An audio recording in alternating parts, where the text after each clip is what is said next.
കർത്താവിൻ്റെ പരിശുദ്ധമുള്ള നാമത്തിനായി സ്തോത്രം ചെയ്യുന്നു.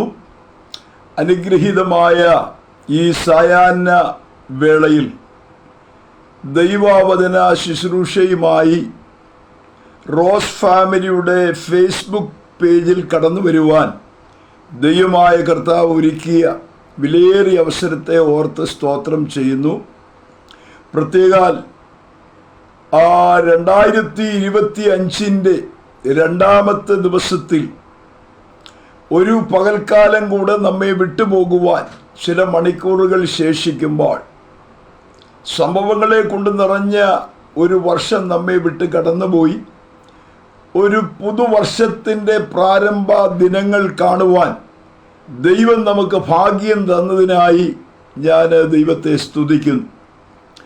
പ്രത്യേകിച്ച് അനുഗ്രഹീതമായ ശുശ്രൂഷകൾ നിവർത്തിക്കുന്ന റോസ് ഫാമിലിയുടെ ഈ ഗ്രൂപ്പിൽ ദൈവവചന ശുശ്രൂഷയും അനുഗ്രഹീതമായ ഗാനങ്ങളും ആത്മീയ വർധനവിനും ജീവിതത്തിൻ്റെ വിടുതലിനും വേണ്ടി ജനത്തിനായി ഇടിവിൽ നിൽക്കുന്ന പ്രയർ വാട്സപ്പ് ഗ്രൂപ്പുകളുമൊക്കെ സോഷ്യൽ മീഡിയയിൽ നിറഞ്ഞു നിൽക്കുന്ന അനുഗ്രഹീതമായൊരു പ്രസ്ഥാനമാണ് ഈ റോസ് ഫാമിലി ഗ്രൂപ്പ്. വിശിഷ്യ ഇതിൻ്റെ നേതൃത്വ നിലയിൽ നിന്ന് പ്രവർത്തിക്കുന്ന റോസ്ലിൻ സിസ്റ്ററെ ഓർത്ത് ദൈവത്തെ സ്തുതിക്കുന്നു. തനിക്ക് ദൈവം കൊടുത്തിരിക്കുന്ന കാഴ്ചപ്പാടനുസരിച്ച് ഈ ശുശ്രൂഷ ശക്തമായി കുടുംബമായി നിന്നുകൊണ്ട് താൻ പ്രവർത്തിക്കുന്നു. തന്നോട് ചേർന്ന് നിൽക്കുന്ന അഡ്മിന്മാരുണ്ട്, കർത്തൃദാസന്മാരുണ്ട്, ദൈവജനമുണ്ട്. അവരെ എല്ലാം ഓർത്ത് നന്ദി പറഞ്ഞുകൊണ്ട് വിശിഷ്യ എന്നെ ശ്രദ്ധിക്കുന്ന പ്രിയപ്പെട്ടവരോട് ഒരു വാക്കിൽ വന്ദനം പറഞ്ഞുകൊണ്ട് ഒരല്പസമയം തിരുവചനത്തിൽ നിന്ന് ശുശ്രൂഷിപ്പാൻ കർത്താവിൽ ശരണപ്പെടുകയാണ്. ഈ പുതുവർഷത്തിൽ പുതിയ ചില അനുഭവങ്ങൾ നാം ദൈവത്തിങ്കിൽ നിന്ന് പ്രാപിക്കണം. നമുക്കറിയാം, എല്ലാം കൊണ്ടും ഉത്കണ്ഠകളും വേദനകളും ഒക്കെ നമുക്കുണ്ട്. ഒരു പുതുവർഷം എന്തായിത്തീരും, എങ്ങനെയായിത്തീരും, കാര്യങ്ങളൊക്കെ എങ്ങനെ നീങ്ങും. നാം കാതുകളിൽ കേൾക്കുന്നതും കാണുന്നതുമായ പല വാർത്തകളും നമ്മെ സന്തോഷിപ്പിക്കുന്നതല്ല. എന്നാൽ നമ്മുടെ ഹൃദയത്തിൽ അലതല്ലുന്ന ജീവിതത്തിൽ വെളിപ്പെടേണ്ട ചില ആത്മീകമായിരിക്കുന്ന ദൈവികമായിരിക്കുന്ന അനുഭവങ്ങൾ, അതിൻ്റെ ആഴങ്ങൾ, പ്രത്യേകിച്ച് ദൈവവചനവും നാമുമായുള്ള ബന്ധം ഒന്നുകൂടെ സ്ഥിരീകരിച്ചാൽ നിശ്ചയമായും ഏതിരുണ്ട സാഹചര്യങ്ങളിലും വെള്ളിവെളിച്ചം പോലെ നിന്റെ ജീവിതത്തെ നടത്തുവാൻ കഴിയുന്ന ദൈവകൃപയുടെ വിശാലതയും വിടുതലും സ്വർഗത്തിലെ ദൈവം തൻ്റെ വചനം കൊണ്ടും പരിശുദ്ധാത്മാവിനാലും നിനക്ക് പകർന്നു തന്ന് പുത്തനായ അനുഭവങ്ങളിലൂടെ നിന്നെ നടത്തുവാൻ ദൈവം വിശ്വസ്തനാണ്. അതുകൊണ്ട് തന്നെയാണ് ഈ വചന ശുശ്രൂഷ കൊണ്ട് ആയിരങ്ങൾക്ക് വിടുതലിന് മുഖാന്തരമായി ഭവിച്ചുകൊണ്ടിരിക്കുന്നത്. ആയതുകൊണ്ട് തന്നെ ഈ സായാഹ്ന വേളയിൽ ഈ വചനം നിങ്ങൾക്ക് ഏവർക്കും അനുഗ്രഹമായി തീരട്ടെ എന്ന് ഓർപ്പിച്ചുകൊണ്ട് ഒരു ചിന്ത വിശുദ്ധ ബൈബിളിൽ നിന്ന് ഞാൻ ഓർപ്പിക്കുവാൻ കർത്താവിൽ ശരണപ്പെടുകയാണ്. നമുക്കറിയാം, യോശുവയുടെ പുസ്തകത്തിൽ നിന്ന് ഒരു വാക്യഭാഗം ഞാൻ ഉദ്ധരിക്കുവാനായിട്ട് കർത്താവിൽ താല്പര്യപ്പെടുന്നു. യോശുവയുടെ പുസ്തകം അതിൻ്റെ 3-ാം അധ്യായം 4-ാമത് വാക്യമാണ് നമ്മുടെ ചിന്തയ്ക്ക് വേണ്ടി വായിക്കുവാൻ താല്പര്യപ്പെടുന്നത്. എന്നാൽ നിങ്ങൾക്കും അതിനും ഇടയിൽ 2000 മുഴം അകലമുണ്ടായിരിക്കണം, അതിനോട് അടുക്കരുത്. അങ്ങനെ നിങ്ങൾ പോകേണ്ട വഴി അറിയും. ഈ വഴി നിങ്ങൾ ഇതിനു മുമ്പ് ഈ വഴിക്ക് പോയിട്ടില്ലല്ലോ എന്ന് പറഞ്ഞാൽ ഇതുവരെ മുമ്പേ പോയിട്ടില്ലാത്തൊരു വഴി. അതാ നമ്മുടെ ചിന്താ വിഷയം. മുമ്പേ പോയിട്ടില്ലാത്തൊരു വഴിയിലൂടെ ഈ 2025 ദൈവം നമ്മെ നടത്തുവാൻ പോവുകയാണ് എന്ന് വിശ്വസിക്കുന്നവർക്കായി ഞാൻ ദൈവത്തെ സ്തുതിക്കുന്നു. ഇതുവരെ നിങ്ങൾ മുൻപേ പോയിട്ടില്ലാത്തൊരു വഴിയിലൂടെ ദൈവം നിങ്ങളെ നടത്തുവാൻ പോവുകയാണ്. ഈ വചനം ശ്രദ്ധിക്കുന്ന പ്രിയപ്പെട്ടവർ എല്ലാവരും ഒന്ന് സ്തോത്രം ചെയ്ത് ദൈവത്തെ മഹത്വപ്പെടുത്തണം. നീ ഇപ്പോൾ സഞ്ചരിക്കുന്ന വഴിയിൽ നിന്ന് വ്യത്യസ്തമായൊരു പാതയിലൂടെ ദൈവം നിന്നെ നടത്തുവാൻ പോകുകയാണ്. ഈ വചനത്തിലൂടെ ആ ഉറപ്പ് നിങ്ങൾക്ക് നൽകിക്കൊണ്ടാണ് ഞങ്ങൾ വചനം വിഭാവനം ചെയ്യുന്നത്, വിളംബരം ചെയ്യുന്നത്. ദൈവവചനത്തിന് ദൈവത്തോളം തൂക്കമുണ്ട്. ഈ വചനം ഞങ്ങളുടെ ആരുടെയും വചനമല്ല. ഇതിൻ്റെ പുറകിൽ വ്യാപരിക്കുന്ന ശക്തി പരിശുദ്ധാത്മാവിന്റെ ശക്തിയാണ്. ഇതിൻ്റെ പുറകിൽ ചലിക്കുന്ന കരം ആഴിയെയും ഊഴിയെയും തരികളെയും താരങ്ങളെയും നിർമ്മിച്ച ദൈവത്തിൻ്റെ കരമാണ്. അതുകൊണ്ട് തന്നെ ഈ വചനം ശക്തിയോടെ വ്യാപരിക്കുമ്പോൾ പുത്തനായ ചില വഴിച്ചാലുകൾ ഈ 2025 ദൈവം തുറന്നു തരുമെന്ന് ഈ ശുശ്രൂഷ ശ്രദ്ധിക്കുന്നവർ വിശ്വസിക്കുകയും അത് ഏറ്റെടുക്കുകയും ചെയ്താൽ നിശ്ചയമായും നിങ്ങളുടെ ജീവിതം ധന്യകരമായി മാറുവാൻ പോകുകയാണ്. നമുക്കറിയാം, ഇന്നിൻ്റെ ലോകത്ത് സംഭവിച്ചുകൊണ്ടിരിക്കുന്ന നിരവധി സംഭവങ്ങളുണ്ട്. അതിൻ്റെ നടുവിൽ മനുഷ്യൻ അത്യധ്വാനം ചെയ്യുകയും പ്രവർത്തിക്കുകയും ചെയ്യുന്നത് എങ്ങനെയെങ്കിലും ഒരു നന്മ പ്രാപിക്കാൻ വേണ്ടിയാണ്. അനുഗ്രഹങ്ങൾ പ്രാപിക്കണം, നന്മ പ്രാപിക്കണം, മോക്ഷം പ്രാപിക്കണം. ഇതിനു വേണ്ടി മനുഷ്യൻ എന്ത് ചെയ്യുക? വളരെ അധ്വാനിച്ചു കൊണ്ടിരിക്കുക.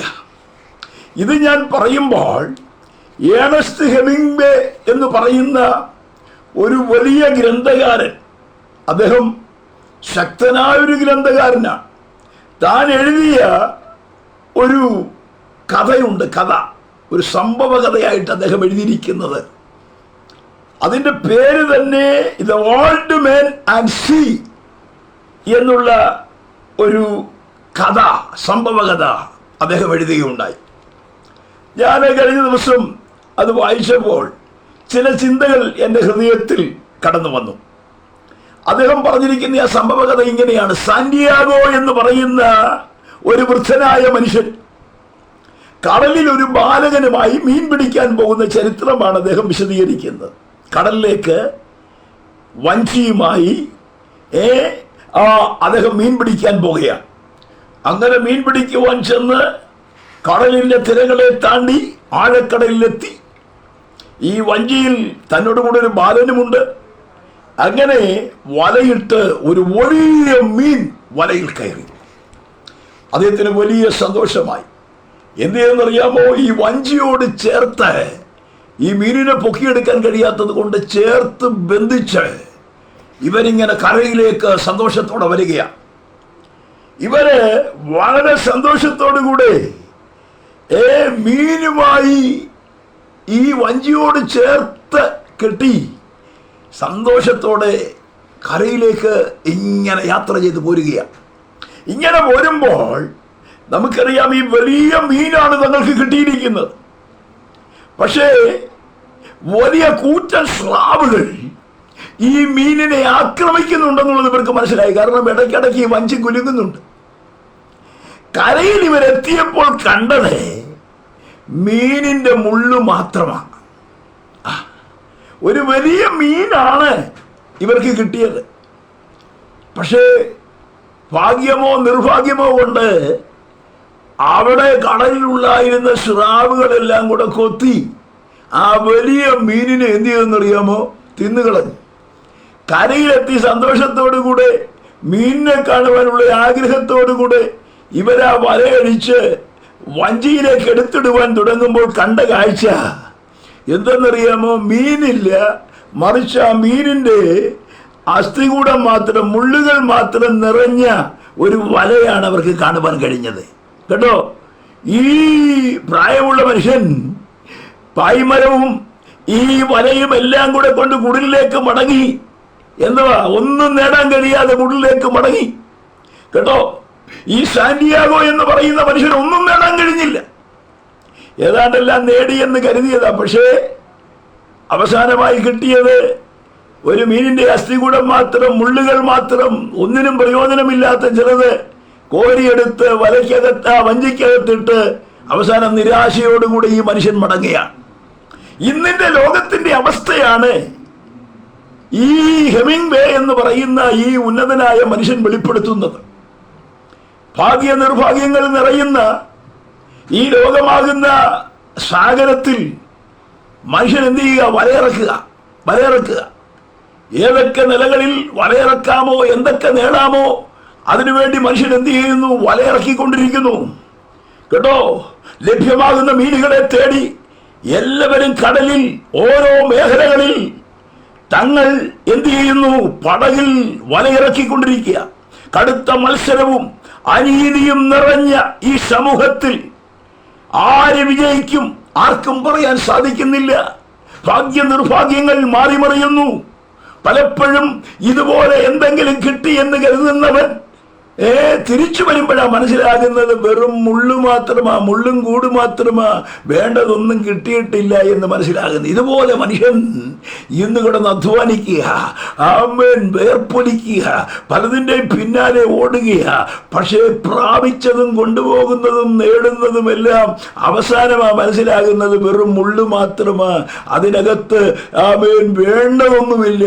അതുകൊണ്ട് മനുഷ്യ, ഈ 2025 അദ്ദേഹം പറയുന്നത് ഇങ്ങനെയാണ്, നീ ഒന്ന് മനസ്സിലാക്കണം. ഭാഗ്യ നിർഭാഗ്യങ്ങൾ മാറിമറിയുന്ന ഈ ലോകത്തിൽ നേടേണ്ടതിനെ നീ നേടുന്നില്ലെങ്കിൽ, പ്രാപിക്കേണ്ടതിനെ നീ പ്രാപിക്കുന്നില്ലെങ്കിൽ നിന്റെ ജീവിതം പരാജയപ്പെടും. അതുകൊണ്ട് തന്നെ നേടേണ്ടതും പ്രാപിക്കേണ്ടതും നീ പോകേണ്ടുന്നതും നടക്കേണ്ടതുമായ വഴിയെ നിനക്ക് പറഞ്ഞു തരുവാൻ കഴിയുന്ന ഒരു പുസ്തകമേ ഉള്ളൂ. അത് ദൈവത്തിന്റെ വചനമാണ്. ദൈവവചനത്തിൽ വിശ്വസിക്കുകയും അത് ഏറ്റെടുക്കുകയും അതനുസരിക്കുകയും ചെയ്യുന്ന ദൈവമക്കൾക്ക് ഒരു ധൈര്യമുണ്ട്. മറ്റൊന്നുമല്ല, എന്റെ ദൈവത്താൽ, ദൈവ സാന്നിധ്യത്താൽ ഞാൻ ഈ 2025 ഈ പ്രതികൂലങ്ങളെയും പ്രയാസങ്ങളെയും ഒക്കെ നടുവിൽ അതിനെ ഭാസുരമാക്കുവാൻ, അതിനെ അനുഗ്രഹമാക്കുവാൻ എന്റെ ദൈവം എന്നോട് കൂടെയുണ്ട്. ആ ദൈവ സാന്നിധ്യം കൂടെയുണ്ടെന്നുള്ള ഉറപ്പ് ഏറ്റെടുക്കുന്ന ദൈവമക്കൾക്കായി ഞാൻ ദൈവത്തെ സ്തുതിക്കുന്നു. അപ്പൊ ഞാൻ പറഞ്ഞു വന്നത്, ഈ നിലകളിൽ മനുഷ്യൻ നേടിയതെല്ലാം പരാജയമായി കൊണ്ടിരിക്കുമ്പോൾ മനുഷ്യനെ നേട്ടത്തിലേക്കും നന്മയിലേക്കും അനുഗ്രഹങ്ങളിലേക്കും നടത്തുന്ന ഒരു വഴിയെ കുറിച്ച് അല്പസമയം നിങ്ങളോട് സംസാരിക്കാൻ പോകുകയാണ്. അതുകൊണ്ട് വളരെ ശ്രദ്ധാപൂർവം എന്നെ കേൾക്കണമേ എന്ന് ഞാൻ ഒരു പ്രാവശ്യം കൂടെ ഓർപ്പിക്കുന്നു. ഇവിടെ നാം വായിക്കുന്നത്, നിങ്ങൾ ഇതിനു മുൻപ് ഈ വഴിയിൽ പോയിട്ടില്ലല്ലോ. ശ്രദ്ധിക്കണം, ഇതിനു മുൻപ് പോകാത്ത ഒരു വഴിയിലൂടെ ദൈവം തന്റെ ജനത്തെ നടത്തുവാൻ പോകുകയാണ്. നമുക്കറിയാം, യോശുവയുടെ പുസ്തകം എന്ന് പറയുന്നത് വിജയത്തിന്റെ പുസ്തകമാണ്, പരാജയത്തിന്റെ പുസ്തകമല്ല. യോശുവയുടെ പുസ്തകം വിജയത്തിന്റെ പുസ്തകമാണ്. ഏതൊന്നിനു വേണ്ടി ദൈവം തന്റെ ജനത്തെ പിടിച്ചറക്കിയോ, യാത്ര ചെയ്യിച്ച് മരുഭൂമിയിലൂടെ നടത്തിയോ, ചെങ്കടൽ കടത്തി യോർദാൻ കടത്തി കൊണ്ടുവന്നു, അതിനെ ഏതൊരു വാഗ്ദത്തം അവന്റെ മുൻപിൽ ദൈവം വെച്ചോ അതിനെ നേടിയെടുക്കുന്ന പുസ്തകമാണ് യോശുവയുടെ പുസ്തകം. അതുകൊണ്ട് തന്നെ ദൈവജനത്തോട് ഞാൻ പറയട്ടെ, ഈ ദിവസങ്ങളിൽ ചില വാഗ്ദത്തങ്ങൾ നിന്റെ മുൻപിലുണ്ട്. അതിനെ വെട്ടിപ്പിടിക്കേണ്ട വർഷമായത്. സ്തോത്രം. ഈ ദിവസങ്ങളിൽ വാഗ്ദത്തങ്ങൾ മുൻപിലുണ്ട് എന്ന് പറഞ്ഞ് ക്ഷീണിച്ചും മടുത്തും ഇരിക്കാനല്ല, നീ ചിലത് വെട്ടിപ്പിടിക്കണം. എങ്ങനെ പിടിക്കണം? പോരാടി പിടിക്കണം. അതിനൊരു വ്യക്തിയെ ഞാൻ പെട്ടെന്ന് നിങ്ങളുടെ മുൻപിൽ കൊണ്ടുവരാം. മറ്റാരുമല്ല, കാലേബ് എന്ന് പറയുന്ന ഒരു മനുഷ്യൻ. യോശുവയുടെ പുസ്തകത്തിൽ അദ്ദേഹത്തിന്റെ ചരിത്രമുണ്ട്. അദ്ദേഹത്തെ കുറിച്ച് നമ്മൾ പഠിച്ചാൽ നമുക്കറിയാം, വാഗ്ദത്ത കനാൻ ഒറ്റുനോക്കുവാൻ പോകുമ്പോൾ 12 പേരെ മോശെ അയക്കുന്നത്. അതിൽ 10 പേരും പറഞ്ഞു, കനാനൊക്കെ നല്ലതാ, ദേശം കൊള്ളാം, നല്ല വൃക്ഷലതാദികൾ, നല്ല ഫലങ്ങൾ, ഫലമൂലാദികൾ എല്ലാം ഉണ്ട്. പക്ഷേ നമ്മളെ കൊണ്ട് ഇതൊന്നും കീഴടക്കാൻ പറ്റത്തില്ല. അതിന്റെ കാരണം, ഞങ്ങൾ അവിടെ ചെന്നപ്പോൾ അവിടെയുള്ള വലിയ മല്ലന്മാരെ കണ്ടു, അനാഖ്യ മല്ലന്മാർ. അവരുടെ കയ്യിലാണ് ഇപ്പൊ ദേശം ഇരിക്കുന്നത്. അതുകൊണ്ട് നമുക്ക് കീഴടക്കാൻ പറ്റത്തില്ല എന്ന് 10 പേര്, 12 പേരാ പോയത് കേട്ടോ. ഭൂരിപക്ഷവും പറയുക നമ്മളെ കൊണ്ട് പറ്റത്തില്ല. വാക്യങ്ങളൊക്കെ എടുത്ത് ഞാൻ വായിക്കുന്നില്ല.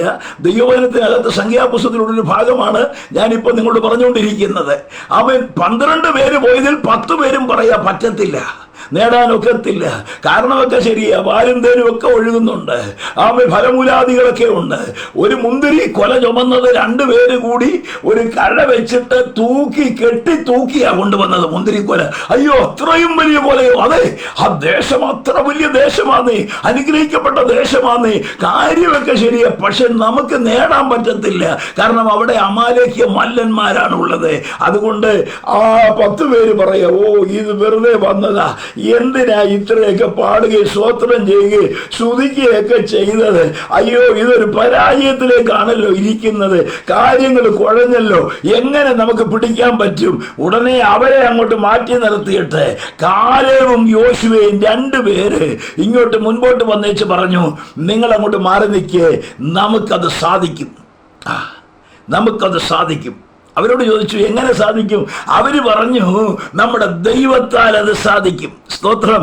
ഈ 10 പേര് കണ്ടത് അവിടെയുള്ള അനാക്യമല്ലന്മാരെയാ, എന്നാൽ ഈ 2 പേര് കണ്ടത് ജീവനുള്ള ദൈവത്തെയാ. സ്തോത്രം.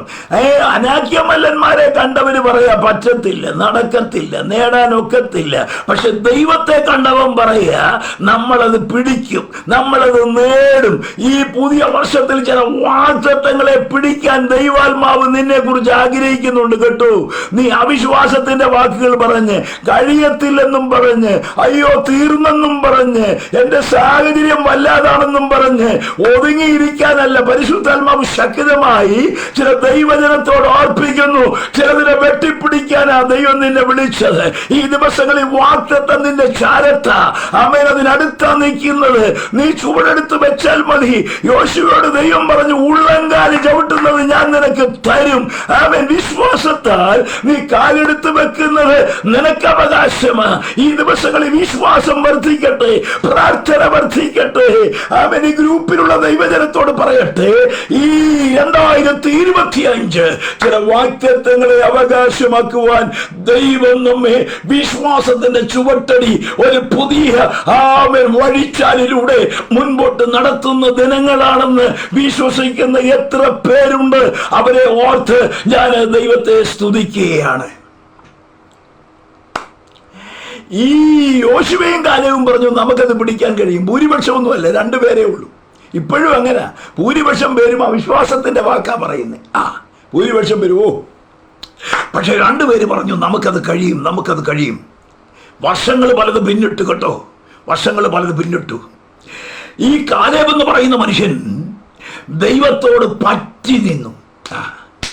ഈ ദേശം വാഗ്ദത്തം പിടിച്ചെടുത്ത് ദൈവജനത്തിന് വേണ്ടി കൊടുക്കുവാൻ, അളവ് മുന്നിട്ട് കൊടുക്കുവാൻ, വിഭാഗിക്കുവാൻ ഒരുങ്ങുന്ന ഒരു സന്ദർഭം. ആ സാഹചര്യത്തിൽ ഈ കാലേബ്, യോശുവ, ഇവരെ 2 പേരെയും മോശ മുൻപോട്ട് കൊണ്ടുവരുന്ന ഒരു ഭാഗമുണ്ട്. ഞാൻ വാക്യങ്ങളൊന്നും എടുക്കുന്നില്ല.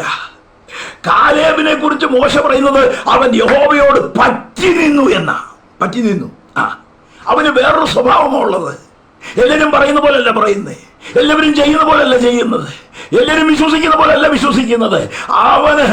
അവൻ വേറൊരു സ്വഭാവമുള്ളവനാ. അതുകൊണ്ട് വാഗ്ദത്തം അവനുള്ളതാ. സ്തോത്രം. എല്ലാവരും പറ്റുക എന്ന് പറഞ്ഞ സ്ഥാനത്ത് അവനൊരു പ്രത്യേക സ്വഭാവമുള്ളവനാന്നേ.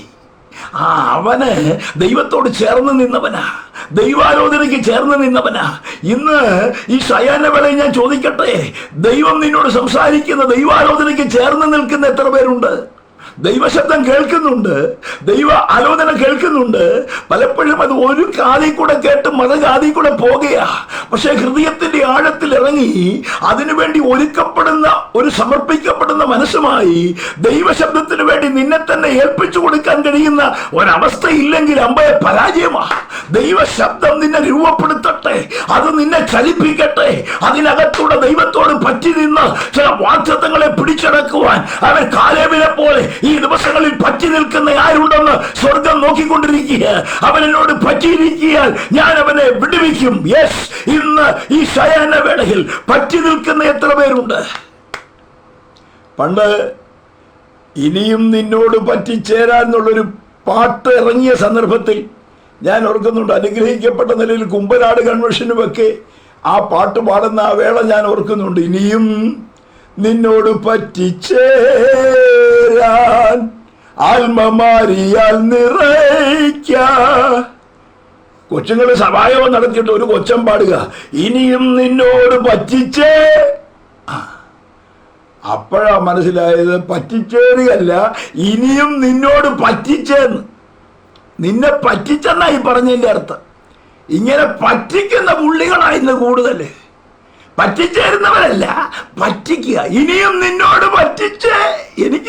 ഞാനത് കേട്ട് പോർത്തു, എൻ്റെ തമ്പുരാനെ കറക്റ്റാതെ. ദൈവത്തെ പറ്റിക്കുന്ന പണിയായി ഇപ്പൊ കയ്യിരിക്കുന്നത്. ദൈവത്തോട് പറ്റിച്ചേരുകയല്ല, ദൈവത്തെ പറ്റിക്കുക.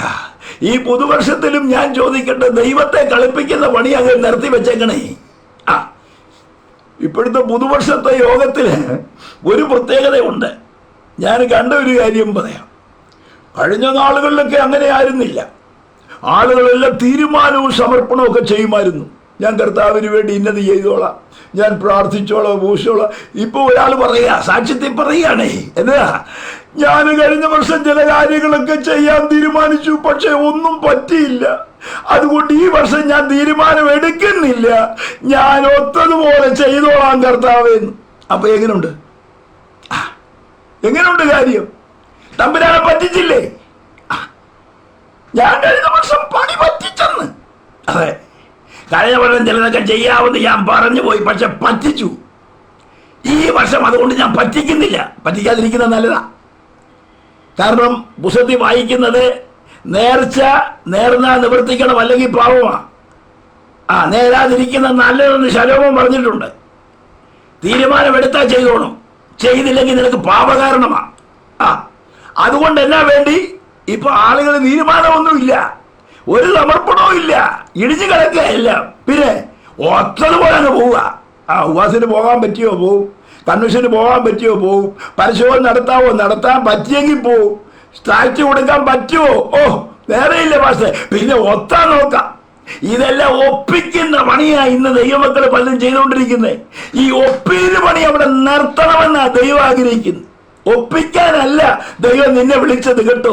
നിന്റെ അകത്തൊരു ദർശനം തന്ന് ദൈവം നിന്നെ വിളിച്ചത് പണി ഒപ്പിക്കാനല്ല, നീ തീരുമാനത്തോടെ ദൈവത്തിന് വേണ്ടി നിൽക്കാനാ. വിശുദ്ധ ബൈബിളിൽ വായിക്കുന്നുണ്ടല്ലോ, തീരുമാനമില്ലാത്തവനെ സംബന്ധിച്ചിടത്തോളം മതിലിടിഞ്ഞവനെ പോലെ, ആത്മസംയമനമില്ലാതെ മതിലിടിഞ്ഞവനെ പോലെയാ സമർപ്പണവും തീരുമാനമില്ലാത്തവർ. ഞാൻ ചോദിക്കട്ടെ, ഈ 2025 എന്താ നിന്റെ തീരുമാനം? എന്താ നിന്റെ സമർപ്പണം? നീ തമ്പുരാനെ പറ്റിക്കുന്ന പണിയും കൊണ്ടാണോ ഇരിക്കുന്നത്? ഒരു പുതിയ സമർപ്പണത്തോടെ കർത്താവിനോട് പറ്റിച്ചേർന്ന് നിൽക്കുവാൻ ഇന്ന് ഈ ശയനവേളയിൽ പരിശുദ്ധാത്മാവ് നിന്നെ വിളിക്കുക. നിന്റെ വാഗ്ദത്തങ്ങളിലേക്ക് നീ കാലെടുത്ത് വെക്കണമോ? നിനക്ക് ചിലത് പ്രാപിച്ചെടുക്കണമോ? ഈ ദിവസങ്ങളിൽ നീ അകന്നു നിന്നാ പറ്റത്തില്ല. ചില വാഗ്ദത്തങ്ങളെ പിടിച്ചെടുക്കണമെങ്കിൽ വേറൊരു സ്വഭാവം കാലേബിനുണ്ടായിരുന്നു. പോരാ, അവന്റെ പ്രത്യേകത, അവൻ ദൈവത്തോട് ചേർന്ന് നിൽക്കുന്നവനായിരുന്നു. യോശുവയെ നമ്മൾ ശ്രദ്ധിക്കുമ്പോൾ, യോശുവയെ നിങ്ങളൊന്ന് നോക്കിയേ. യോശുവയുടെ പുസ്തകം ഞാൻ വാക്യങ്ങൾ സമയത്തിന്റെ പരിമിതി മൂലം ആ വാക്യങ്ങൾ എടുത്ത് വായിക്കുന്നില്ല, പറഞ്ഞങ്ങ് വിടാം. യോശുവ പറയാ, എനിക്ക് പണ്ട് ദൈവം ഒരു വാഗ്ദത്തം തന്നിട്ടുണ്ടല്ലോ, ഉണ്ട്. ആ വാഗ്ദത്തം എനിക്ക് ഇപ്പം തരണം. ഹെബ്രോൻ മല. ഹെബ്രോൻ എന്ന വാക്കിന്റെ അർത്ഥം കൂട്ടായ്മ, സഹിതം, ദൈവത്തോടുള്ള ആ കൂട്ടായ്മ. 14-ാം അധ്യായം നിങ്ങൾ എടുത്ത് വായിച്ചാൽ മതി. യെഫുന്നയുടെ മകനായ കാലേബും യോശുവയും കൂടെയാണ് സ്ഥലം ഒറ്റുനോക്കാൻ പോയത്. അന്ന് അവരെ ഉറച്ചു നിന്നുകൊണ്ട് ദൈവത്തിൽ ആശ്രയിച്ച് പറഞ്ഞ മറുപടി പ്രകാരം അവർക്ക് ദൈവം അളവുനൂലിട്ട് വാഗ്ദത്തം കൊടുക്കുമെന്ന് പറഞ്ഞെങ്കിൽ യോശുവ പറയുക, എനിക്കിപ്പോ 85 വയസ്സായി, പക്ഷെ പടവെട്ടാനുള്ള ശക്തി ഇപ്പോഴും എനിക്കുണ്ട്. പോകാനും വരാനും പടവെട്ടാനുമുള്ള ശക്തി എനിക്ക് ഇപ്പോഴും ഉണ്ട്. പണ്ടത്തെ പോലെ ഞാൻ യുദ്ധം ചെയ്യാൻ ഒരുക്കമാ. ഈ ദിവസങ്ങളിൽ യോശുവയെ പോലെ ദൈവവചനമാകുന്ന വാളേന്തിക്കൊണ്ട് ദൈവത്തിന് വേണ്ടി ധീരന്മാരായി നിന്ന് പടപൊരുതുവാൻ കഴിയുന്ന ചിലരെ തമ്പുരാൻ ആവശ്യമുണ്ട്. ഞഞ്ഞ പറയുന്നവരെ അല്ല, അങ്ങോട്ടും ഇങ്ങോട്ടും മാറിക്കിടക്കുന്നവരെ അല്ല, അവരെയും കുറ്റം പറഞ്ഞു, ഇവരെയും കുറ്റം പറഞ്ഞു, ആ പെന്തിക്കോസുകാരെയും കുറ്റം പറഞ്ഞു, ആ ഗ്രൂപ്പിനെയും കുറ്റം പറഞ്ഞു, ആ സഹോദരിയെയും കുറ്റം പറഞ്ഞു, ആ സഹോദരനെയും കുറ്റം പറഞ്ഞു. നിന്റെ കയ്യിലും നിന്റെ വായിലും കുറ്റമല്ലാതെ വേറെ ഒന്നുമില്ല. അത് പിശാചിന്റെ ചരക്ക. ഈ ദിവസങ്ങളിൽ ദൈവം നിന്നെ ഏൽപ്പിച്ച ചിലത് ചെയ്യുവാൻ ദൈവത്തിന്റെ ആത്മാവിനാൽ നിറയപ്പെട്ട് ഈ ദിവസങ്ങളിൽ വാളേന്തിക്കൊണ്ട് ശത്രുവിനെതിരെ പൊരുതുവാനുള്ള ശക്തി എനിക്കുണ്ട് എന്ന് പറയാൻ കഴിയുന്ന ആത്മധൈര്യമുള്ള ചില യോശുവമാരെ ഈ നാളുകളിൽ ദൈവത്തിന് ആവശ്യമുണ്ട്. ചൂടാമാന ഹല്ലേലൂയ. എന്നെ ശ്രദ്ധിക്കുന്ന പ്രിയപ്പെട്ടവരെ, ഈ കാലങ്ങളിൽ ദൈവത്തിന് ചില യോശുവമാരെ ആവശ്യമുണ്ട്. യോശുവ പറയുക, പടവാളേന്തുവാനുള്ള ബലം എനിക്ക് ഇന്നുമുണ്ട്. 85 വയസ്സുണ്ടെങ്കിലും എനിക്ക് തരിക, ഹെബ്രോൻ എനിക്ക് തരിക. നിങ്ങൾ അവിടെ വായിച്ചാലേ കാണുവാൻ കഴിയുന്ന ഒരു വാക്യഭാഗം ഞാനൊന്ന് പറഞ്ഞ് പെട്ടെന്നൊന്ന് പറഞ്ഞ് കേൾപ്പിക്കാം. 15-ാം അധ്യായം യോശുവയുടെ പുസ്തകം 15-13. യഹോവ യോശുവയോട് കൽപ്പിച്ചതുപോലെ യെഫുന്നെയുടെ മകനായ കാലേബിന് യഹൂദാ മക്കളുടെ ഇടയിൽ ഓഹരിയായിട്ട് അനാക്കിന്റെ അപ്പനായ അർബയുടെ പട്ടണമായ ഹെബ്രോൻ കൊടുത്തു. കാലേബ്, യോശുവയ്ക്കും കാലേബിനും ദൈവം കൊടുത്തതാണ് ഹെബ്രോൻ. ശ്രദ്ധിക്കുക, ഈ ദിവസങ്ങളിൽ വാഗ്ദത്തം ചിലത് അനാക്യമല്ലന്മാരുടെ കയ്യില. അനാക്യമല്ലന്മാരുടെ പേര് പോലും ഇവിടെ കിടപ്പുണ്ട്. ആരാ അവരുടെ പേരെന്തുവാ? ശേഷായി, അഹിമാൻ, തൽമായി. ഇവന്റെ കൈ കിടക്കുക നിന്റെ കൂട്ടായ്മയുടെ ശക്തി. നിന്റെ ഹെബ്രോൻ അവന്റെ കയ്യിലാണ് കിടക്കുന്നത്, ഹെബ്രോന്റെ അനുഭവം. പക്ഷെ ഇവനെ വെട്ടി ഒതുക്കി, ഈ അനാക്യമലനെ വെട്ടി ഒതുക്കി ഹെബ്രോൻ എനിക്ക് തരിക എന്ന് പറഞ്ഞ് ഒരു 85 വയസ്സുള്ള വലിയപ്പം മുന്നോട്ട് വന്നെങ്കിൽ പ്രാർത്ഥിക്കുന്ന ദൈവമൈതലേ, ഈ ദിവസങ്ങളിൽ നിന്റെ മേൽ ദൈവത്തിന്റെ ശക്തി വ്യാപരിക്കാൻ പോകുകയാണ്. നിന്നിലൂടെ പിശാച് ഒതുക്കി വെച്ചിരിക്കുന്ന ചില മണ്ഡലങ്ങളെ ഈ ദിവസങ്ങളിൽ ദൈവം പൊട്ടിച്ചെടുത്ത് ആത്മാക്കളുടെ ആഗമനം, ദൈവപ്രവൃത്തിയുടെ വിടുതൽ, ദൈവശക്തിയുടെ ചലനം, ദൈവ സാന്നിധ്യത്തിന്റെ അത്ഭുതങ്ങൾ ഈ ദിവസങ്ങളിൽ വെളിപ്പെടുമെന്ന് വിശ്വസിക്കുന്നവർ എത്ര പേരുണ്ട്? ആമേൻ. നമ്മുടെ കഴിവിലോ പ്രാപ്തിയിലോ നമ്മുടെ ഡിഗ്രിയിലോ ശ്രേഷ്ഠതയിലോ പണത്തിലോ ആമേൻ ഭാഗ്യവാൻസിലോ അല്ല. ഇന്ന് രാത്രി ദൈവത്തിന്റെ പരിശുദ്ധാത്മാവിനാൽ അവന്റെ കരതലങ്ങളിൽ ഒന്ന് ഒതുങ്ങി കൊടുക്കുവാൻ തയ്യാറുള്ള ആരുണ്ട്? അവന്റെ കൃപയുടെ കരങ്ങളിൽ ഒന്ന് വീഴാൻ തയ്യാറുള്ള ആരുണ്ട്? അവരെ ദൈവം ചലിപ്പിക്കുന്ന ദിവസങ്ങൾ വരാൻ പോകുകയാണ്. ഓ, ദൈവത്തിന്റെ ആത്മാവ് ഇന്ന് സന്ധ്യവേളയിൽ നമ്മുടെ ഹൃദ്യമായി സംസാരിക്കുക. ദൈവത്തിന് ചലിപ്പിക്കുവാൻ ചിലരെ ആവശ്യമുണ്ട്. ദൈവത്തിന് വെട്ടിപ്പിടിക്കുവാൻ, ദൈവപ്രവൃത്തിക്ക് വേണ്ടി ചിലരെ ആവശ്യമുണ്ട്. ഓ ഹല്ലേലൂയ. ഈ സോഷ്യൽ മീഡിയയിലൂടെ എന്നെ ശ്രദ്ധിക്കുന്ന ആത്മീയരായ ദൈവമക്കളെ, കൃപ പ്രാപിച്ച ദൈവമക്കളെ, എനിക്ക് ആത്മഭാരത്തോടെ നിങ്ങളോട് വിളിച്ചു പറയാനുള്ളത് 2025 രണ്ടാമത്തെ ദിവസം ഒരു കാലേബിനെ പോലെ, ഒരു യോശുവയെ പോലെ, ഈ ദിവസങ്ങളിൽ ശക്തിയുക്തം ദൈവത്തിന്റെ പ്രവൃത്തിക്ക് വേണ്ടി നമ്മെ തന്നെ ഒന്ന് ഒരുക്കി ഏൽപ്പിച്ചു കൊടുത്തുകൊണ്ട് ആത്മാവിൽ ഒരു ഒരുക്കത്തോടെ ഈ ദിവസങ്ങളിൽ ദൈവകൃപയ്ക്കൊത്തവണ്ണം മുൻപോട്ട് വരുവാൻ തയ്യാറുണ്ടെങ്കിൽ ഒരു പുത്തൻ ചാല് നിന്നിലൂടെ വെട്ടി തുറക്കുവാൻ ദൈവശക്തനാണ്. എന്റെ വിഷയത്തിലേക്ക് ഞാൻ പെട്ടെന്ന് മടങ്ങി വരട്ടെ. ഞാൻ പറഞ്ഞു വന്നൊരു വിഷയം, ആമേൻ, ദൈവം തന്റെ ജനത്തിന് വേണ്ടി തുറക്കുന്ന ഒരു പുതിയ വഴി. അതിന്റെ ചാലുകളെ കുറിച്ച് പല ചിന്തകൾ എൻ്റെ അകത്തുണ്ടെങ്കിലും സമയത്തിന്റെ പരിമിതി നമ്മുടെ അകത്തുണ്ടല്ലോ. ഇവിടെ നാം കാണുന്നത്, നിങ്ങൾ ഇതിനു മുമ്പ് പോയിട്ടില്ലാത്ത വഴിയെ ദൈവം നിങ്ങളെ നടത്താൻ പോകുക. നോക്കിയാട്ട് 1-2 വഴികൾ പെട്ടെന്ന് ഞാനൊന്ന് വരാം. 107-ാം സങ്കീർത്തനം, 107-ാം സങ്കീർത്തനത്തിന്റെ നാം അവിടെ ഇങ്ങനെ വായിക്കുന്നു, 4-ാം വാക്യം: അവർ മരുഭൂമിയിൽ ജനസഞ്ചാരമില്ലാത്ത വഴിയിൽ ഉഴന്നു നടന്നു, പാർപ്പാൻ ഒരു പട്ടണവും അവര് കണ്ടെത്തിയില്ല. ഇനി അതിന്റെ 7-ാം വാക്യം: അവർ പാർപ്പാൻ തക്ക പട്ടണത്തിൽ ചെല്ലേണ്ടതിന് ദൈവം അവരെ ചൊവ്വയുള്ള വഴിയിൽ നടത്തി. ശ്രദ്ധിക്കണമേ, മരുഭൂമിയിൽ ജനസഞ്ചാരമില്ലാത്ത വഴിയിൽ ഉഴന്നു നടന്നു, പാർപ്പാൻ ഒരു പട്ടണവും കണ്ടില്ല. രണ്ടാമത് നമ്മൾ വായിച്ച വാക്യം കേൾക്കണമോ? ദൈവം അവരെ ചൊവ്വയുള്ള വഴിയിൽ നടത്തി. കണ്ടോ? പാർപ്പാൻ തക്ക പട്ടണത്തിൽ ചെല്ലേണ്ടതിന് ദൈവം അവരെ ചൊവ്വയുള്ള വഴിയിൽ നടത്തി. ഞാൻ പറയാം, ഉഴച്ചകളും തകർച്ചകളും കറക്കങ്ങളും വേദനകളും ദൈവത്തിന്റെ ചൊവ്വയുള്ള വഴിയാ. അത് തിരിച്ചറിയുന്നവർക്കായി ഞാൻ ദൈവത്തെ സ്തുതിക്കുന്നു.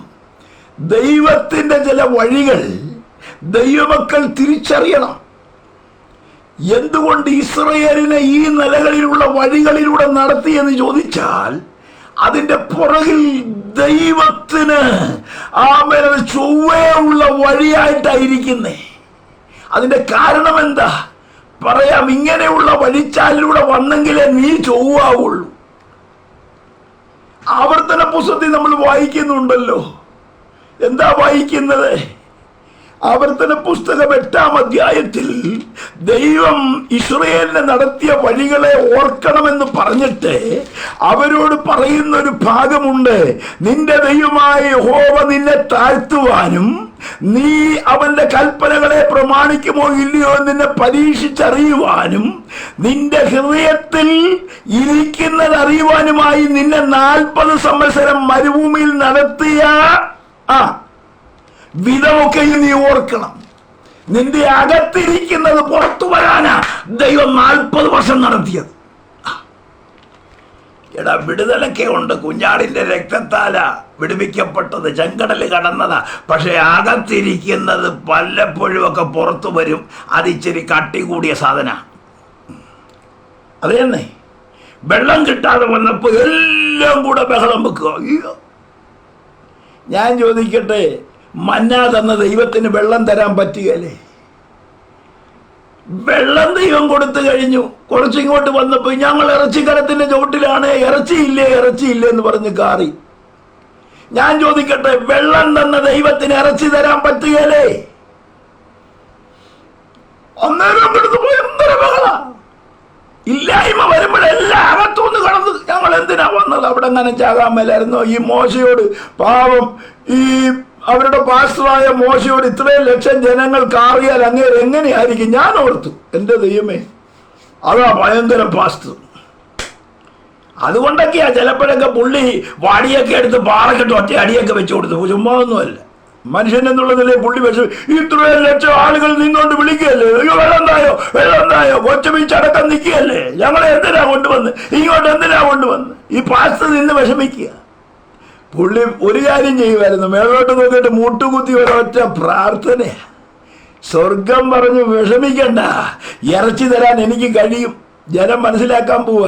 തമ്പുരാൻ എന്ത് ചെയ്തെന്നറിയാമോ?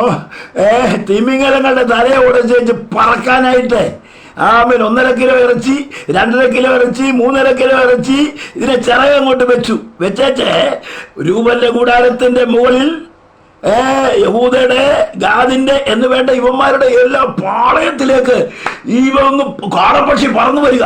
എവിടുന്നാ? കടലിലെ തിമിംഗലത്തിന്റെ തലയുടച്ചാന്നേ, തിമിംഗലത്തിന്റെ ഇറച്ചിയാന്നേ. ഇതുപോലെ നല്ല ഇറച്ചി എവിടെ നിന്ന് കിട്ടും? ഇതിങ്ങോട്ട് വന്നു കഴിഞ്ഞപ്പോൾ ഒത്തിരി നാളായി ഇവന്മാർ ഇറച്ചി നിന്നിട്ട്. ഈ രൂപന്റെ കൊച്ചുമോന് പോലും പിടിക്കാം. 1 കിലോ ഇറച്ചി ഇങ്ങനെ താന്ന് നിൽക്കുക.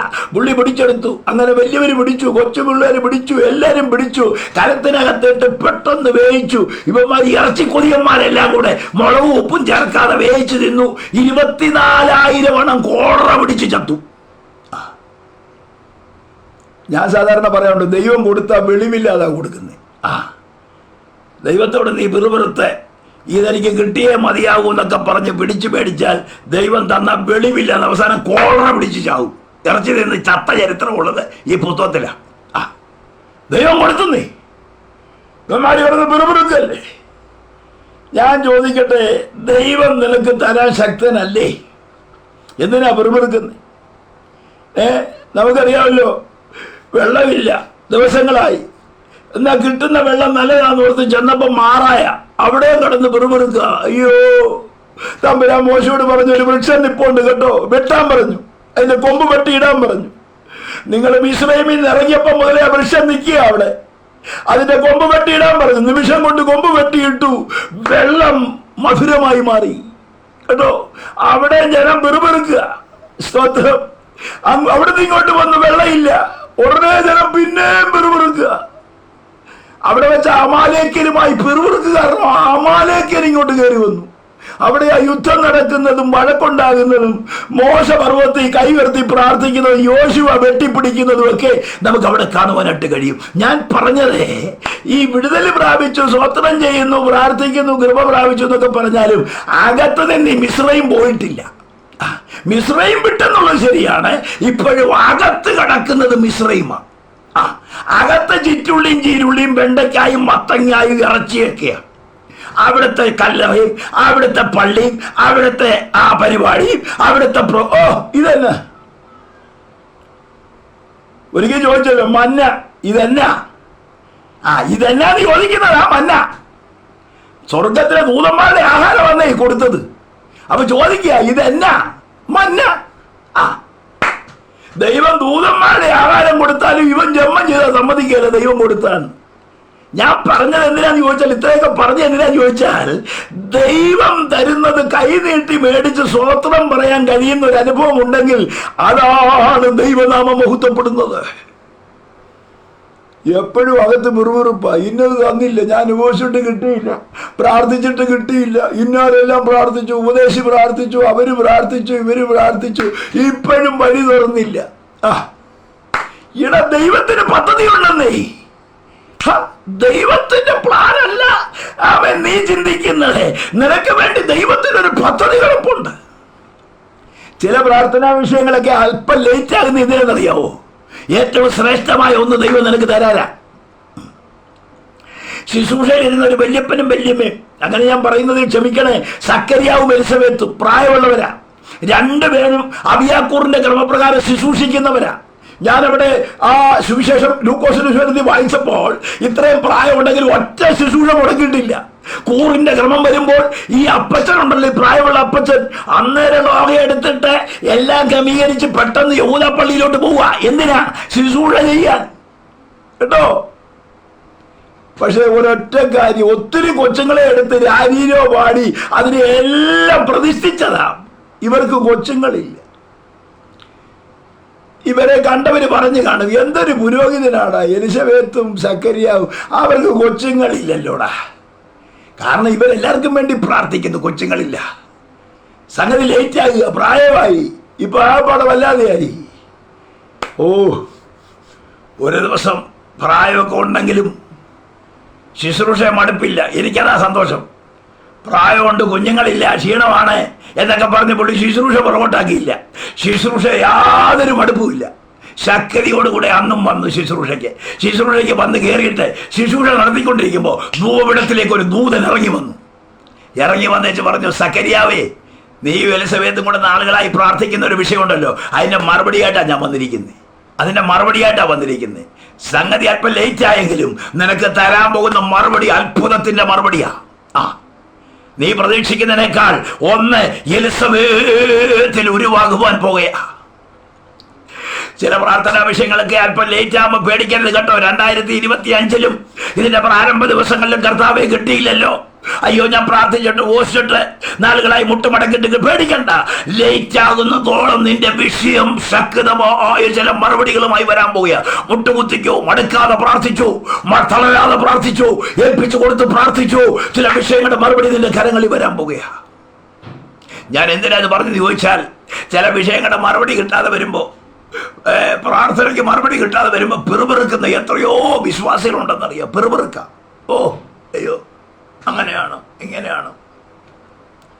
പക്ഷെ ഇതെല്ലാം പുറത്തു കൊണ്ടുവരാനാണ് ദൈവം ഇവരെ നടത്തിയത് മരുഭൂമിയിലൂടെ 40 വർഷം. അതേന്നേ, അത്രയും ദിവസമൊന്നും വേണ്ട, വർഷം വേണ്ട. ചില ദിവസങ്ങൾ കൊണ്ട് കനാനിൽ വരാം. 40 ദിവസം മതി എന്നാ പറയുന്നേ. പക്ഷെ 40 വർഷം നടത്തി. എന്തിനാ? നിന്റെ അകത്തിരിക്കുന്നത് പുറത്തു വരണം, നിന്റെ കീടം മാറണം, നിന്നെ തമ്പുരാ അടിച്ചു തൂത്ത് ക്രമീകരിച്ച് ഇടിച്ചെടുത്ത് ഈ ദിവസങ്ങളിൽ നിനക്ക് നിന്റെ അകത്തുള്ളതല്ല എന്താണെന്ന് വെളിപ്പെടണം. ചില കറക്കമൊക്കെ അതിനാ. എന്തിനാ കറക്കുന്നത്? നീ എന്താ പറയുന്നെന്ന് തമ്പുരാന് കേൾക്കണം. നിന്റെ മനോഭാവം എന്താണെന്നറിയണം, നിന്റെ ജീവിത രീതി എന്താണെന്നറിയണം, നിന്റെ വായിൽ നിന്ന് എന്താ വരുന്നതെന്നറിയണം. നീ കർത്താവിനെ വിളിക്കുന്ന വായിൽ തന്നെ രാകുമോ എന്ന് കർത്താവിനൊക്കെ നോക്കണം. നീ വിളിക്കുന്ന വായിൽ തന്നെ ചീത്ത വിളിക്കുമെന്ന് കർത്താവിനെ അറിയണം. അതുകൊണ്ട് അതിനായിട്ട് കറക്കിക്കൊണ്ടിരിക്കുന്നേ. പക്ഷെ ഒരു കാര്യം പറയാം, ഇതെല്ലാമായിട്ടും ഇയ്യോബിനെ കുറിച്ച് വായിച്ചില്ലേ? അവന്റെ നാവ് കൊണ്ട് അവൻ എന്ത് ചെയ്തില്ല? ദൈവത്തിന് വിരോധമായി ഒരു വാക്ക് പോലും പറഞ്ഞില്ല. ഒരു തെക്കൻ കാറ്റ് വന്നു, പോകേണ്ടതെല്ലാം പോയി. ഒരു വടക്കൻ കാറ്റ് വന്നു, ദേഹം മുഴുവൻ വ്രണം നിറഞ്ഞു. ചാരത്തിനകത്ത് കയറിയിരുന്ന് ഓട്ട് കഷ്ണമെടുത്ത് ചുരണ്ടി പഴുത്ത് പുഴുവിനെയൊക്കെ മേളിലോട്ട് എറിഞ്ഞേച്ച് പറഞ്ഞു, പുഴുവെ നീയാണ് എൻ്റെ അമ്മ, നീയാണ് എൻ്റെ അപ്പൻ. സ്നേഹിതന്മാർ ചിലർ വന്നു, അവർ ഇയ്യോബിനെ വല്ലാതെ ശപിക്കാനും വരും. നിന്റെ ഗുണം കൊണ്ടാണ് ഇതെല്ലാം സംഭവിച്ചത്, നീ അങ്ങനത്തുകാരനാ ഇങ്ങനത്തുകാരനാ. ഇതെല്ലാം കേട്ടിരിക്കുമ്പോഴും തനിക്കുള്ളതെല്ലാം നഷ്ടമായപ്പോഴും തൻ്റെ ദേഹമൃണം കൊണ്ട് ആകപ്പാടെ ചേർത്ത് നിർത്തേണ്ട ഒരു തക്ക തുണയുണ്ടായിരുന്നു. പുള്ളിക്കാരി പറഞ്ഞു, നീ അങ്ങ് വല്ലവിധേന ചാക്, മുറുകെ പിടിച്ചോണ്ടിരിക്കാതെ. കാരണം പുള്ളിക്കാരിക്ക് അറിയാം ഈ പക്കിതി പിടിച്ചിരിക്കുന്നത് കൊണ്ടാണ് ഈ പുള്ളി ചാകാതിരിക്കുന്നത്. പക്കിതി കൈവിട്ടാ ചത്തുപോകും. പക്കിതി വിട്ടുപോയോ ഇയ്യോബ് ചാകും. അതുകൊണ്ട് നല്ല തക്ക തുണ പറയാ കേട്ടോ, ചേർന്നിരിക്കേണ്ട തുണ പറയാ. നീ പക്കിതി മുറുകെ പിടിച്ചോണ്ടിരിക്കാതെ അങ്ങ് ചാകെ. ഇനി ജീവിച്ചാൽ വലിയ ഗുണമൊന്നും എനിക്കുണ്ടാകുകയല്ല. കണ്ടോ, എല്ലാവരും കൈവിട്ടില്ലേ? പക്ഷെ ഇയ്യോബിനെ കുറിച്ച് പറയുന്നു, ഇതൊക്കെ ആയിട്ടും ഒരു വാക്ക് പോലും ദൈവത്തിന് വിരോധമായി സംസാരിച്ചില്ല. പ്രസംഗിക്കാൻ പറ്റും, ഞാൻ പലപ്പോഴും ചിന്തിക്കും, പ്രസംഗിക്കാൻ പറ്റും, പറയാൻ പറ്റും. ഞാൻ ചോദിക്കട്ടെ, ദൈവത്തിന് വിരോധമായി ഒരു വാക്ക് പോലും പറയാതെ ദൈവസന്നിധി വിശ്വസ്തരായി നിൽക്കാൻ കഴിയുമോ എന്നൊന്ന് ശോധന ചെയ്യണം കേട്ടോ. ഈ ആണ്ടിന്റെ ആരംഭത്തിൽ പരിശുദ്ധാത്മാവ് പറയുന്നു, നിന്നെ നടത്തുന്ന വഴികൾ ദൈവത്തിന്റെ വഴികളാ. ഉഴന്നും കുഴഞ്ഞുമൊക്കെ നടന്ന വഴികളെ തമ്പുരാൻ പറയാ, എനിക്കത് ചൊവ്വയുള്ള വഴിയാ. കാരണം എന്റെ ജനത്തിന്റെ അകത്തിരിക്കുന്നത് പുറത്തു കൊണ്ടുവന്ന് അവനെ ഒന്ന് ക്രമീകരിച്ച്, ഒന്ന് ശുദ്ധീകരിച്ച്, അവൻ ആരാണെന്നൊന്ന് വെളിപ്പെടുത്തി, അവന്റെ ജീവിതത്തെ ഒന്ന് മാറ്റിയെടുത്ത് അവനെ കൊള്ളാവുന്നവനാക്കി തീർക്കാൻ ഞാൻ നടത്തുന്ന വഴിയായി മരുഭൂമി കേട്ടോ. മരുഭൂമിയിലൂടെയാ ഞാൻ നടത്തുന്നേ. നല്ല വഴിയെ നടത്താൻ അറിയാൻ മേലഞ്ഞിട്ടല്ല, മരുഭൂമിയിലൂടെ കൊണ്ടുവരുന്നതിന്റെ പിറകിൽ എന്താണെന്നറിയാമോ? മരുപ്പറമ്പിലാണ് ദൈവത്തിന്റെ പ്രവൃത്തി, ദൈവത്തിന്റെ മന്ന, ദൈവത്തിന്റെ ഇറച്ചി, ദൈവത്തിന്റെ അത്ഭുതം. അതുകൊണ്ട് സമയം തീർന്നുകൊണ്ട് ഞാൻ എന്റെ വാക്ക് അവസാനിപ്പിക്കാൻ പോകുകയാണ്. ഈ മരുഭൂമിയിൽ ദൈവപൈതലെ നിന്നെ നടത്തുമ്പോൾ ഒരു പുത്തൻ വഴിയാണിത്. സാഹചര്യങ്ങൾ കുഴഞ്ഞതായിരിക്കാം, പ്രശ്ന സങ്കീർണമായിരിക്കാം. പറഞ്ഞാട്ട് കർത്താവേ, നീ നടത്തുന്ന ചൊവ്വേ ഉള്ള വഴിക്കായി ഞാൻ സ്തോത്രം ചെയ്യുന്നു. എത്തേണ്ടടുത്ത് ദൈവം എന്നെ എത്തിക്കും. അവരാഗ്രഹിച്ച തുറമുഖത്ത് അവരെ എത്തിച്ചു എന്ന് വായിക്കുന്നു. നിശ്ചയമായും എത്ര കാറ്റും കോളും ഉണ്ടെങ്കിലും ദൈവം ആഗ്രഹിക്കുന്ന അളവിൽ എന്നെ നടത്തുമെന്ന് വിശ്വസിച്ചുകൊണ്ട് ഏറ്റെടുത്ത് ദൈവശബ്ദത്തിന് വിധേയപ്പെട്ടുകൊണ്ട് ദൈവത്തോട് പിറുപിറുക്കാതെ ദൈവം നൽകുന്ന വഴികളും വഴിച്ചാലുകളും മനസ്സിലാക്കി അതിന് തക്കവണ്ണം ജീവിതത്തെ ഒരുക്കുവാൻ എത്ര പേര് തയ്യാറുണ്ട്? ആമേൻ. ഈ ദിവസങ്ങളിൽ നമുക്ക് നമ്മെ തന്നെ ഒരുക്കാം. ദൈവത്തോട് പിടിവാശി പിടിക്കുന്നവരായിട്ടല്ല, ദൈവത്തോട് വാദിക്കുന്നവരായിട്ടല്ല, അവൻ പിറുപിറുക്കുന്നവരായിട്ടല്ല, ദൈവസന്നിധി നെടുമ്പാട് വീഴുന്നവരായി. കർത്താവേ, നിന്റെ വഴി എന്തോ അതിലെ ഞാൻ യാത്ര ചെയ്യും. അതാണ് എനിക്ക് ഏറ്റവും അഭികാമ്യമായിരിക്കുന്നത്, കരണീയമായിരിക്കുന്നത്. ആ വഴിച്ചാലിലൂടെ അങ്ങ് ഉദ്ദേശിക്കുന്ന പദ്ധതിക്കൊത്തവണ്ണം ഈ ദിവസങ്ങൾ എന്നെ മുന്നോട്ട് നടത്തണമേ എന്ന് ആമേൻ എത്ര പേരും ജാഗരിക്കും. ഇതിനു മുമ്പ് പോയിട്ടില്ലാത്ത വഴിയിലേക്ക് ദൈവം നിന്നെ നടത്തുമ്പോൾ ഓർക്കണം, പെട്ടകം നിന്റെ മുൻപിലുണ്ട്. അവൻ നിനക്ക് വേണ്ടി അവൻ വഴിയൊരുക്കുന്നവൻ നിന്റെ മുൻപിലുണ്ട്. എത്ര യോർദാന്റെ കുലം കുത്തി ഒഴുകുന്ന ശക്തിയേറിയ ഒഴുക്കളുടെ നടുവിലും നീ പാവം ചവിട്ടുമ്പോൾ അതിന്റെ മുകളിലുള്ള ഒഴുക്കും നിൽക്കും, താഴെയുള്ളതും നിൽക്കും. വഴിച്ചാല് ദൈവം തുറക്കും. അത്ഭുതത്തിന്റെ ചാലുകൾ നിനക്ക് വേണ്ടി ഈ വർഷം ദൈവം തുറക്കും. അത് വിശ്വസിക്കുന്നവർക്കായി ഞാൻ ദൈവത്തെ സ്തുതിക്കുന്നു. കാരണം പെട്ടകം നിന്റെ തോളിലാണ്. പെട്ടകം വേറെ എങ്ങുമല്ല, ഇത് തോളിലേന്തുന്നവർക്കായി സ്തോത്രം. റോസ് ഫാമിലിയിൽ അവൻ റോസിന്റെ സിസ്റ്റർ ഈ പെട്ടകം തോളിലേന്തിയത് കൊണ്ടാണ് ഇതിന്റെ പുറകിൽ ചലിക്കുവാൻ ഇത്രയും ദൈവമക്കൾക്ക് കൃപ ചെയ്യുന്നത്. അവൻ പെട്ടകം തോളിലുള്ളവർക്കായി ഞാൻ ദൈവത്തെ സ്തുതിക്കുന്നു. എവിടെയും വെച്ച് ശുശ്രൂഷിക്കുന്നതല്ല, എവിടെയും ആരെങ്കിലും ഏൽപ്പിക്കുകയല്ല. തോള് കൊടുക്കുവാൻ, ചുമല് കൊടുക്കുവാൻ തയ്യാറുള്ളവർ എഴുന്നേറ്റ് വരട്ടെ. കർത്തൃവേലയ്ക്ക് വേണ്ടി ആവോളം ചുമല് കൊടുക്കാം, ശക്തിയോടെ മുന്നേറാം. ഒരു നിമിഷം കണ്ണുകളെ അടയ്ക്കാം. ഞങ്ങളുടെ ദൈവമേ, പരിശുദ്ധ പിതാവേ, ഈ ആത്മീയ ശുശ്രൂഷയിൽ ഇന്ന് ഞങ്ങളെ കേൾപ്പിച്ച ഈ വചനങ്ങൾക്കായി സ്തോത്രം. ഞങ്ങളുടെ ജീവിതം ദൈവത്തിന്റെ വചനത്തിനൊത്തവണ്ണം ഇതുവരെ പോയിട്ടില്ലാത്ത പുത്തൻ വഴിച്ചാലുകളിലൂടെ, പ്രതിസന്ധികളിലൂടെയൊക്കെ ഞങ്ങൾ നടന്നു നീങ്ങേണ്ടി വരുമ്പോഴും ഞങ്ങളുടെ കർത്താവ് നടത്തുന്ന വഴികൾ തിരിച്ചറിഞ്ഞ് കർത്താവിന് വേണ്ടി ശോഭിപ്പാൻ, പ്രകാശിപ്പാൻ, ഉന്നതമായ അനുഭവത്തിൽ മുന്നേറുവാൻ ഏവർക്കും കൃപ ചെയ്യണമേ. ഈ വചനം കേൾക്കുന്ന എല്ലാവരെയും സഹായിക്കുകയും രക്ഷിക്കുകയും വഴി നടത്തുകയും ചെയ്താട്ടെ. പുത്രനെ മഹത്വപ്പെടുത്തും, എല്ലാം കൊണ്ടും തിരുനാമത്തെ ഉയർത്തും. പ്രാർത്ഥന അവിടെ നിന്ന് കേട്ടതിനായി സ്തോത്രം. അത്ഭുതം പ്രവർത്തിക്കുന്നതിനായി സ്തോത്രം. അങ്ങോട്ട് നാമ ഈ ഗ്രൂപ്പിലൂടെ അവിടെ ഉന്നതമാകുവാൻ പോകുന്നതിനായി സ്തോത്രം. എല്ലാവരെയും അനുഗ്രഹിച്ച് പ്രാർത്ഥിക്കുന്നു യേശു ക്രിസ്തുവിൻ നാമത്തിൽ തന്നെ. ആമേൻ.